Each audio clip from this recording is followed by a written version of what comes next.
अब देखो पिछली बार हम लोग इसके ऊपर पढ़ चुके थे, एक्टिविटी 12.4 के ऊपर हम लोग पढ़ चुके थे, उसके वहीं से शुरू करना है।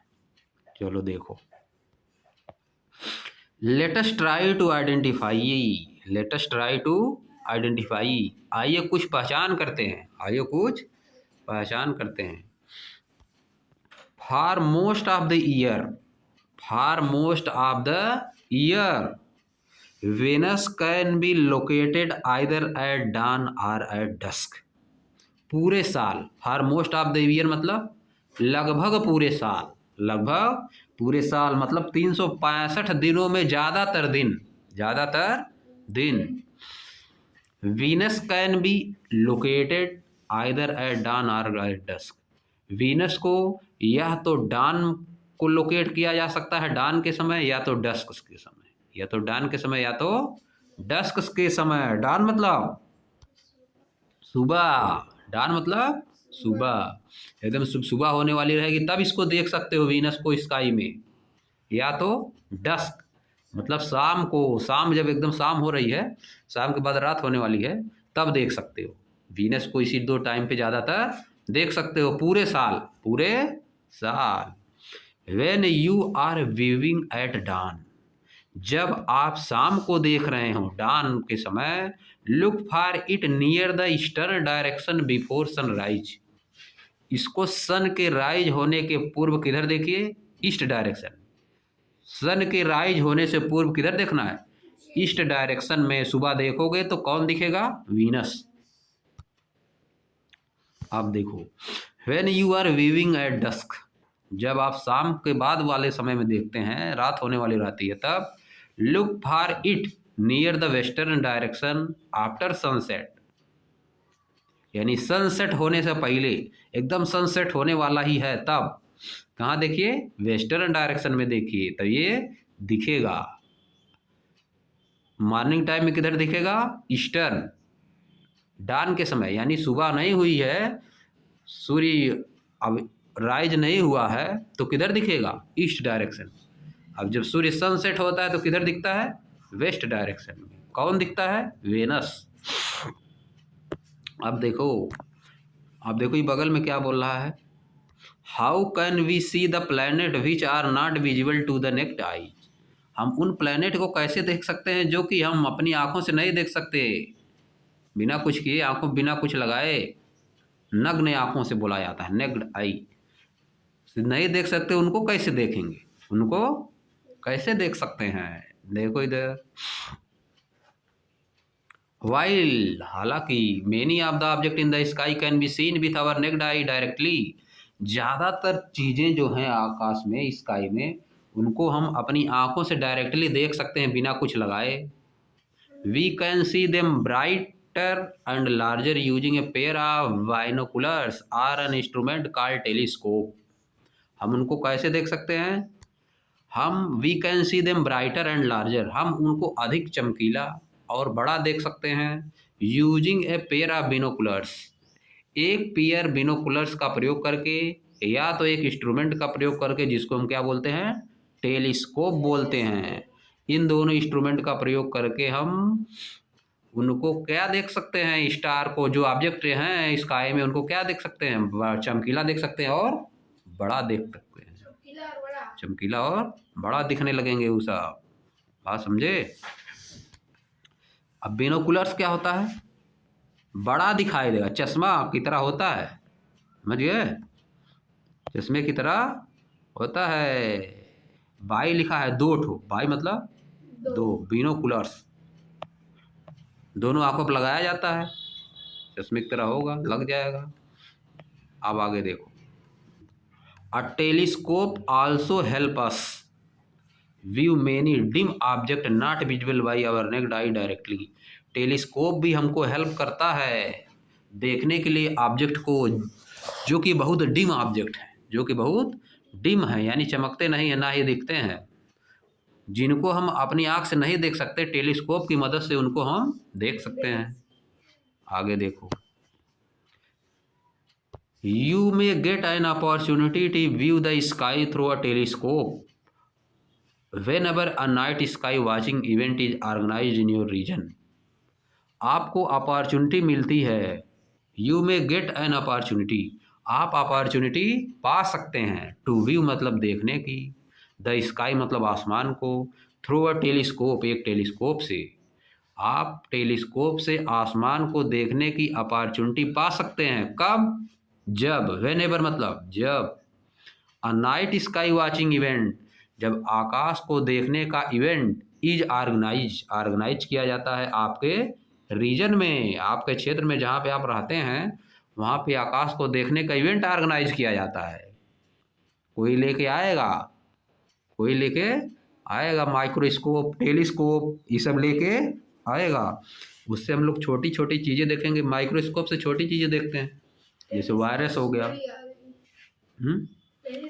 हाँ, टेलीस्कोप से दूर की चीज़ों को देखा जाता है, दूर की चीज़ों को, टेलीस्कोप आसमान की चीज़ों को। अब देखो, अब यहाँ देखो क्या लिखा है, many higher educational institution conduct night sky watching activities for school student.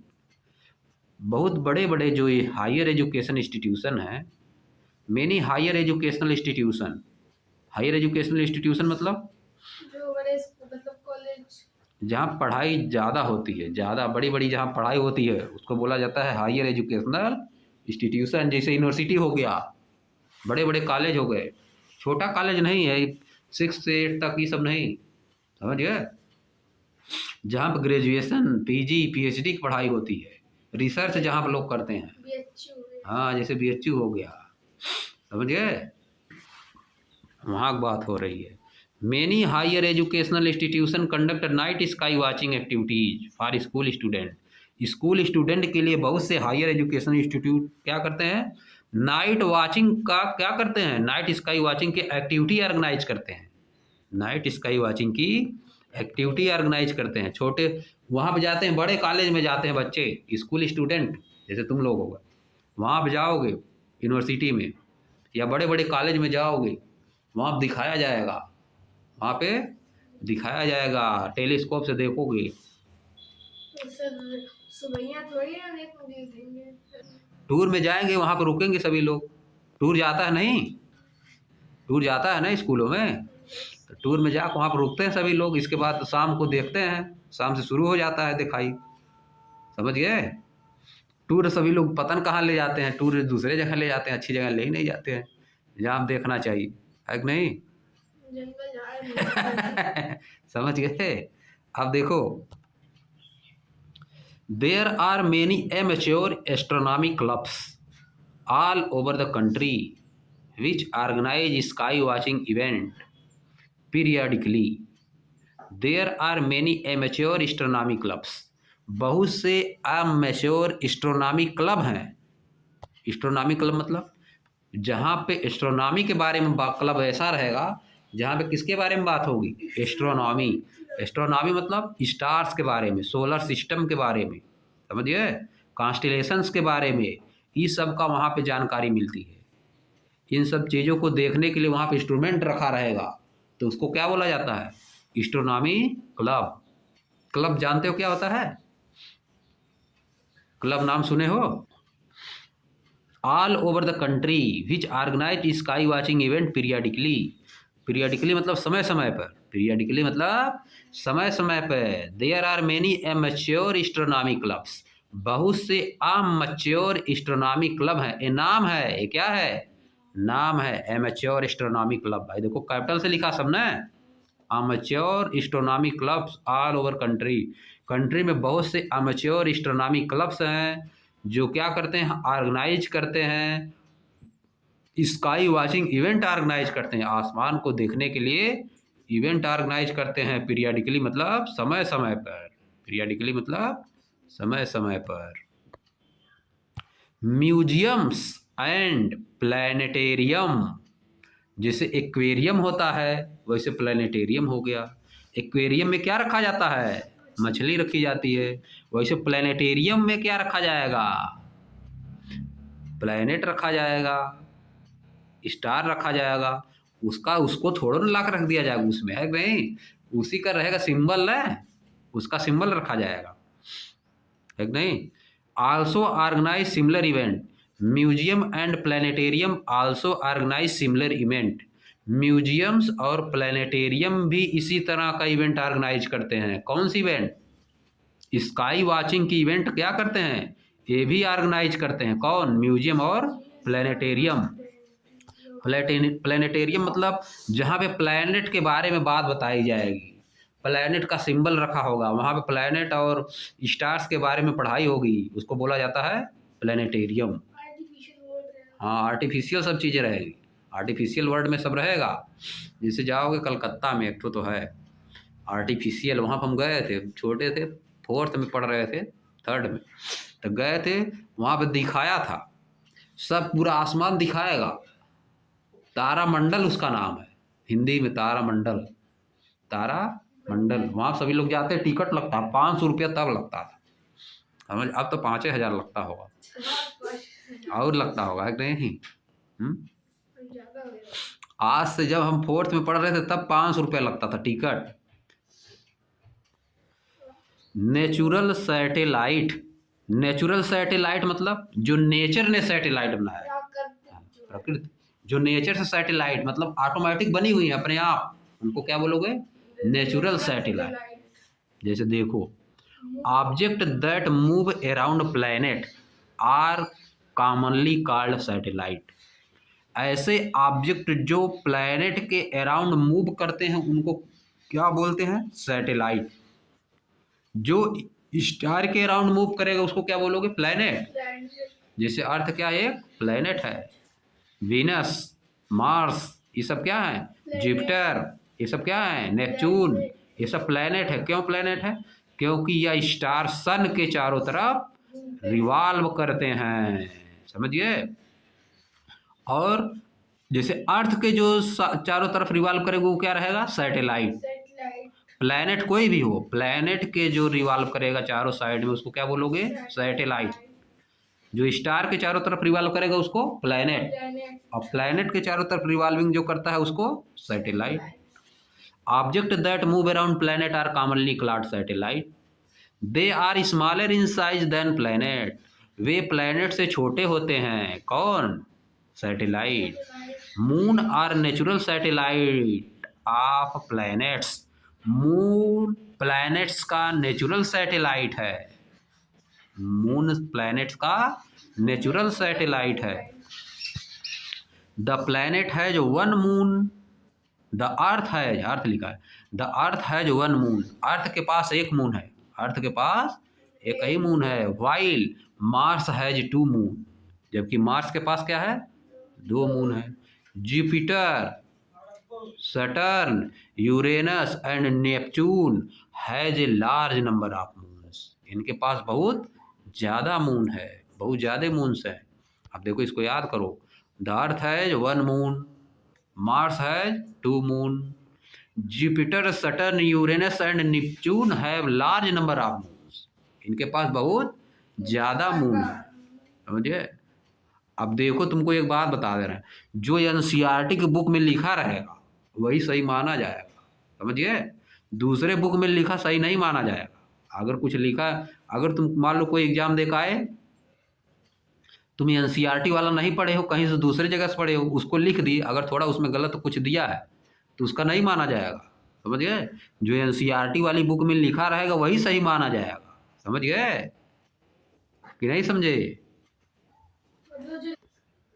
The moon, the moon मतलब चंद्रमा के बारे में बात। देखो चंद्रमा की बात क्या बता रहा है।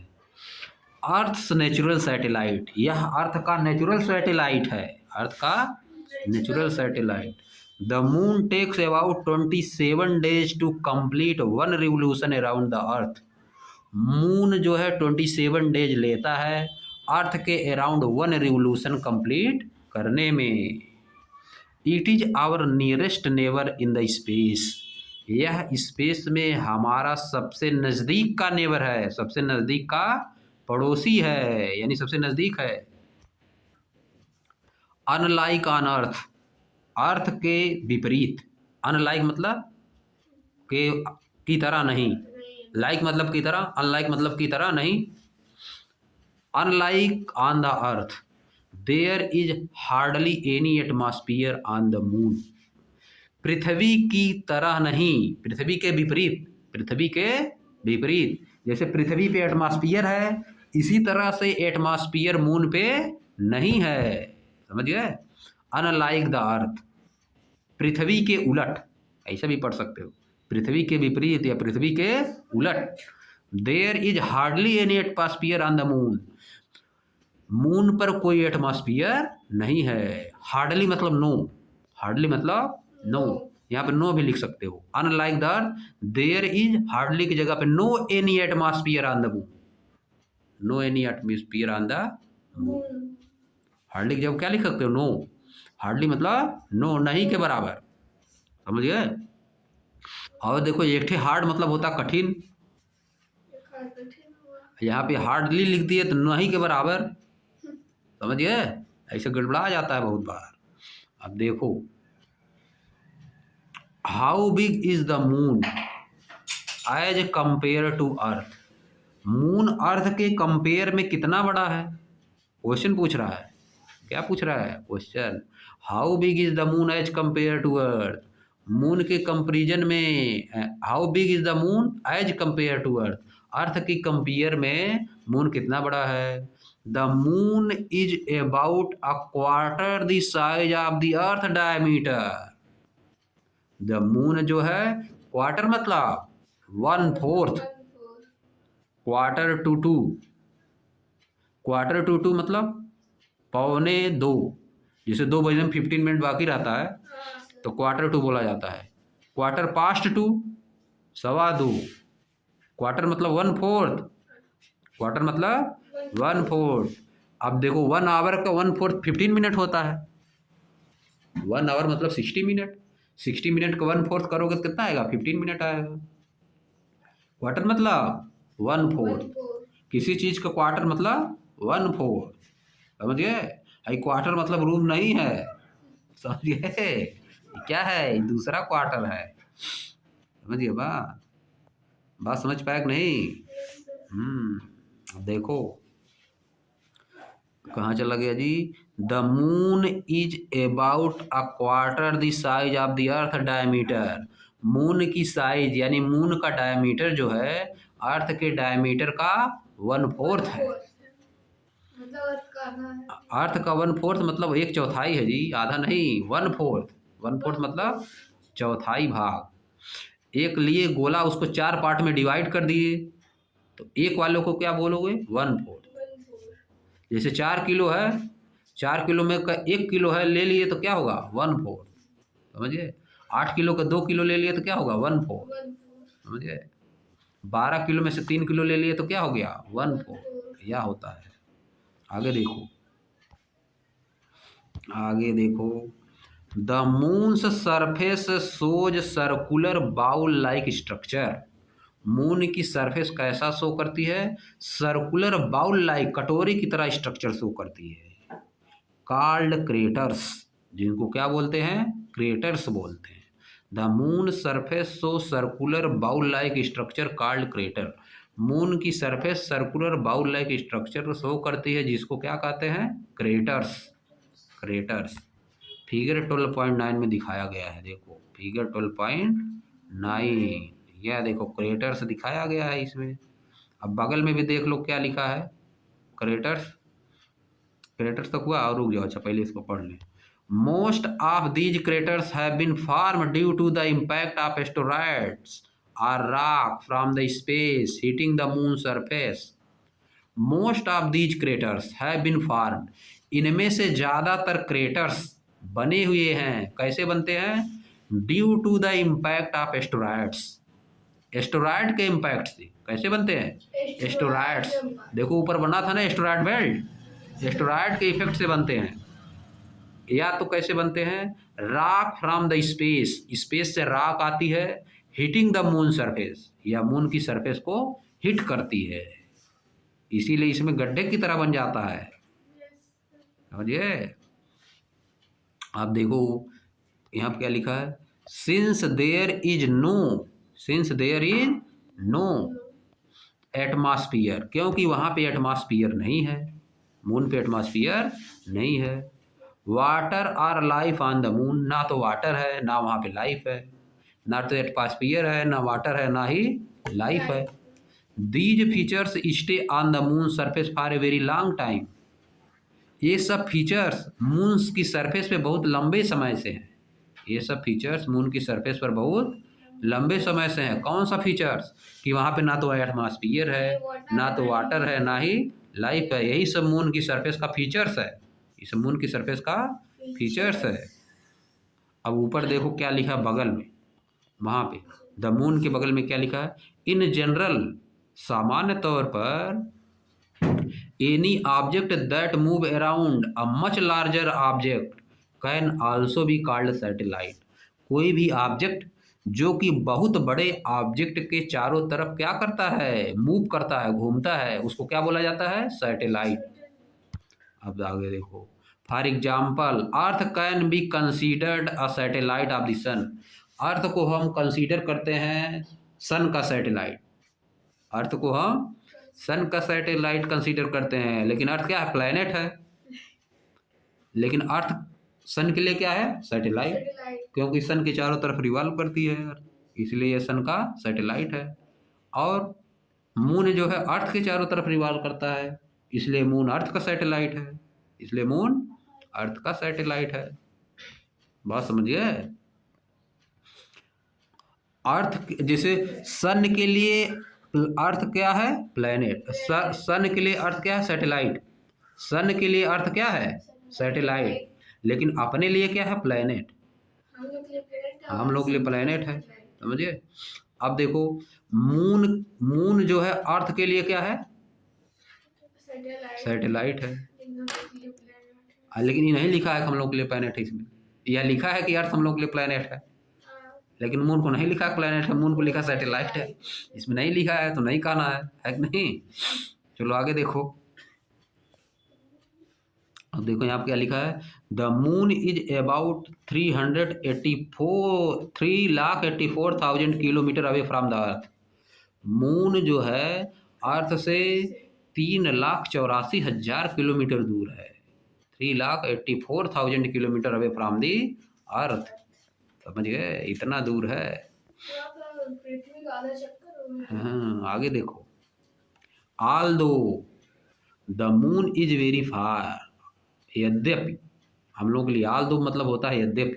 ऑल दो मतलब यद्यपि, किसी को कुछ बोला जाता है तो कहा जाता है यद्यपि। यद्यपि सुनिए, यद्यपि सुनिए, वैसे बोल रहा है यद्यपि। किसी को कुछ क्या किया जाता है? संबोधन किया जाता है। क्या किया जाता है? संबोधन। तो लिखा जाता पहले although the moon is very far, moon बहुत दूर है, मून बहुत दूर है। Human have sent spacecraft to explore and understand moon about more about the moon. लेकिन ह्यूमन क्या किया? यहाँ पे स्पेस क्राफ्ट भेजा है इसको खोजने के लिए और समझने के लिए, इसके बारे में ज़्यादा जानने के लिए यहाँ क्या भेजा है? इसके स्पेस क्राफ्ट भेजा है। India has also launch 3 Chandrayaan mission to study the moon. Bharat ने भी 3 चंद्रयान मिशन लॉन्च कर दिए हैं, कर चुका है भारत मून की स्टडी के लिए। And further mission is being planned, और दूसरा मिशन भी प्लान हो रहा है इस समय। समझिए? अब देखो यहाँ पे, to improve our understanding of the moon, हमारी अंडरस्टैंडिंग को मून के लिए इम्प्रूव करने के लिए India first mission to the moon was Chandrayaan first. India का फर्स्ट मिशन क्या था मून पे? Chandrayaan first. Was launched in 2008, इसको 2008 में लॉन्च किया गया। And the second mission Chandrayaan 2 in 2019, 2019 में लॉन्च किया। The third mission Chandrayaan third was launch in July 2023 and its Vikram lander carrying the Pragyam rover successfully soft landed on the moon on 23 अगस्त 2023। और इसका lander जो मतलब जो वहाँ पे गिरता है जमीन पे, जो वहाँ पे मून पे जो जमीन पे जाएगा उसको बोला गया Vikram lander. Vikram lander land करेगा carrying the Pragyan rover, Pragyan rover लेके कुछ लेके जाता है ना। Carrying the Pragyan rover successfully soft landed, successfully वहाँ पे लैंड कर गया, सक्सेसफुली हाँ ऑन द मून। कहा किस दिन? 23 अगस्त 2023, 23 अगस्त 2023 को। विद दिस मिशन, इस मिशन के साथ India became the first country in the world to achieve a landing near to little explored moon south pole। India first country बन गया वर्ल्ड का जो कि लैंड करवा रहा है मून के साउथ पोल पे, जो कि लैंडिंग कहाँ किया, मून के साउथ पोल पे फर्स्ट कंट्री बन गया इंडिया वर्ल्ड में। टू मार्क दिस सक्सेस, इस सक्सेस को मार्क करने के लिए the government of India declare 23 August to be declared as national space day in India. इसीलिए 23 अगस्त को क्या मनाया जाता है, नेशनल स्पेस डे के रूप में मनाया जाता है। अ फोर्थ मिशन, एक चौथा mission Chandrayaan 4 is being plan, Chandrayaan 4 का प्लान किया जा रहा है। Which aim to bring back soil and rock sample from the moon, जिसका उद्देश्य क्या है, वहाँ से मिट्टी और राख को लेकर आएगा अर्थ पे, समझिए। चंद्रयान 4 का मिशन क्या रहेगा, वहाँ से राख और मिट्टी लेके अर्थ पे आना है, यह है चंद्रयान 4 का मिशन। यह बहुत इम्पॉर्टेंट है जो लिखा है, समझे, बहुत मोस्ट इम्पॉर्टेंट है, समझिए, सब चीज़ के लिए बहुत इम्पॉर्टेंट। चंद्रयान फर्स्ट कब हुआ था, 2008 में, चंद्रयान सेकंड 2019 में, चंद्रयान थर्ड जुलाई 2023, समझिए। लैंड किया जा रहा है। और विक्रम लैंडर था उसमें, और प्रज्ञम रोवर लेके सक्सेसफुली लैंड किया था। किस दिन, 23 अगस्त 2023 को मून पे लैंड किया गया था। जुलाई 2023 में भेजा गया और 23 अगस्त 2023 को जाकर वहाँ पे लैंड किया है। इतना टाइम लग गया, एक लगभग महीने का, समझ गए। हाँ, 1 महीने का टाइम लग गया लगभग। अब देखो फिर जाने में वहाँ तक। साउथ पोल पे कहाँ पे हुआ था लैंड, साउथ पोल पे। इसी को कमेमोरेट करने के लिए, मनाने के लिए गवर्नमेंट ऑफ इंडिया डिक्लेयर्ड की 23 अगस्त को नेशनल स्पेस डे के रूप में, समझ गए। चंद्रयान 4 मिशन अब प्लान किया जा रहा है। इसका क्या है, इसका एम क्या है, सॉइल और रॉक का सैंपल मून से अर्थ पे लाना।